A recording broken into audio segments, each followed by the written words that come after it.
right. Time now is 5:29 past the hour. Matt Perrin, he's reviewing each Best Picture nominee for the Oscars premiering March 27th right here on ABC Columbia. And today's movie looks at the struggles of a deaf family in CODA. Take a look.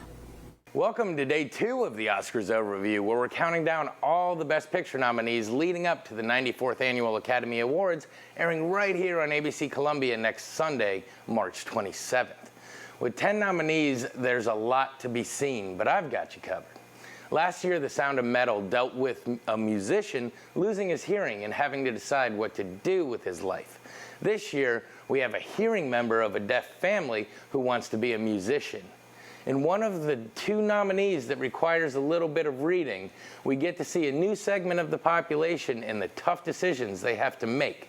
So let's look at the Apple original film, CODA. Our film follows Ruby Rossi, the titular CODA, and her family. CODA stands for a child of deaf adults, and she is the only hearing member of her family. Every morning before school, she helps her father and brother with their fishing business in Gloucester, Massachusetts. She's been the interpreter for her entire family since she was little, and they rely on her for certain aspects of daily life. She loves singing on the boat, but of course doesn't know if she's any good. Starting her senior year, she signs up for choir because of a boy she likes, and at first is scared of singing in front of others, but her teacher talks her into trying, and soon she is a standout, being assigned a love song duet with her crush. Ruby is often embarrassed by her family and sometimes feel like an outcast, being the only hearing member. Conflicts often arise, and a lot of the time it's mostly typical teenage angst and embarrassment at her less than shy and laid-back parents. More conflict is on the horizon, though. Ruby's teacher sees real talent and wants to work with her so she can apply to the prestigious Berklee College of Music. Unfortunately, her family work often cuts into her practice time, estranging her from the teacher as well. As the movie progresses, we see yet more conflict emerging. Ruby is trying to live a little more on her terms. She blows off work to hang out with her crush, and as a result, her father and brother lose their fishing license unless they have a hearing deckhand. Ruby decides to give up on her dreams, which angers her brother since he wants to lead the family. All the while, we see the internal struggles which don't need words to be communicated. Can Ruby balance her dreams with her obligations, and can her family learn to appreciate that which they can't fully experience? We as the audience truly enjoy finding out these answers.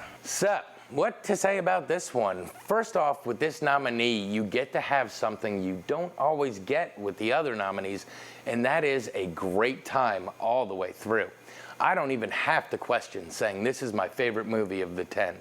It takes you from crying laughing to blurry eyes from several other emotions. Some of the times the girl starts singing, you actually find yourself getting chills, and it is such a fun movie to watch. The cast is outstanding and shows that line delivery isn't necessary for an amazing performance. Troy Kotsur is the first deaf male to be nominated for an Oscar, and he so deserves it. The funny thing is he said he was inspired by seeing the first deaf actress to win an Academy Award, and of course, that's Marlee Matlin, who plays his wife. Together, they are an amazing addition to this film. Everyone in the movie gives a once-in-a-lifetime performance, and I really feel Emilia Jones as Ruby didn't receive nearly enough recognition. She spent 9 months learning ASL and boat operations, along with singing lessons, not to mention the extremely convincing American accent, but it's her face that tells us everything we need to know about her emotional state. Will it win the award?